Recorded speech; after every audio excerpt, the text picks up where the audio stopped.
আজি ৰেলীত এনেকুৱা লাগিছে আমাক ৰাইজে 100% ছাপোৰ্ট কৰিছে, আমাৰ বিজয় নিশ্চিত এতিয়া। আৰু অকল আপোনালোকে জানে নীলবাগান যিখন পঞ্চায়ত, এই পঞ্চায়ত মানে আগতেও আমাৰ আছিল, মাজতে এই যোৱাবাৰ মানে মানুহে কিবা এটা আশা কৰি কংগ্ৰেছ দলক দিছিল। এইবাৰ কংগ্ৰেছ দলৰ পৰা মুখভংগ হৈছে আৰু ৰাইজে এইবাৰ এটা সিদ্ধান্ত লৈছে যে এই দুৰ্নীতিপৰায়ণ দলসমূহক আৰু সুবিধা নিদিয়ে আৰু তেওঁলোকক নিৰ্বাচিত নকৰে।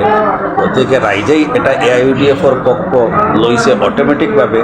আৰু বিশেষকৈ নীলবাগান পঞ্চায়তত আজি যিবোৰ আমাৰ মানে ৰেলী হৈছে, শ শ কৰ্মীয়ে অংশগ্ৰহণ কৰিছে, আপোনালোকে কভাৰেজ দিছে, নিশ্চয় আপোনালোকে দেখিছে। এতিয়া আমি আজি 1:30 বজাৰ পৰা আৰম্ভ কৰি একেৰাহে ৰেলীখন আমি 6 বজালৈকে সম্পূৰ্ণ কৰিছোঁ। ইয়াত দেখা গৈছে আমি যিবোৰ অঞ্চলত গৈছোঁ, ৰাইজ ঘৰৰ পৰা ওলাই আহিছে, আহি ৰাইজ বাটত আহিছে, আমাক আহি ৰাইজে অভিনন্দন জনাই আছে, ৰাইজে আমাক আদৰণি জনাই আছে। এই কথাই প্ৰমাণ কৰিছে নীলবাগান পঞ্চায়তত AIUDFৰ লগত কোনো ধৰণৰ কণ্টেষ্ট নহ'ব। AIUDFৰ জিলা পৰিষদ প্ৰাৰ্থী, AIUDFৰ AP মেম্বাৰ প্ৰাৰ্থী বিপুল ভোটত জয়যুক্ত হ'ব, এইটো প্ৰায় সুনিশ্চিত হৈছে নীলবাগান পঞ্চায়ত।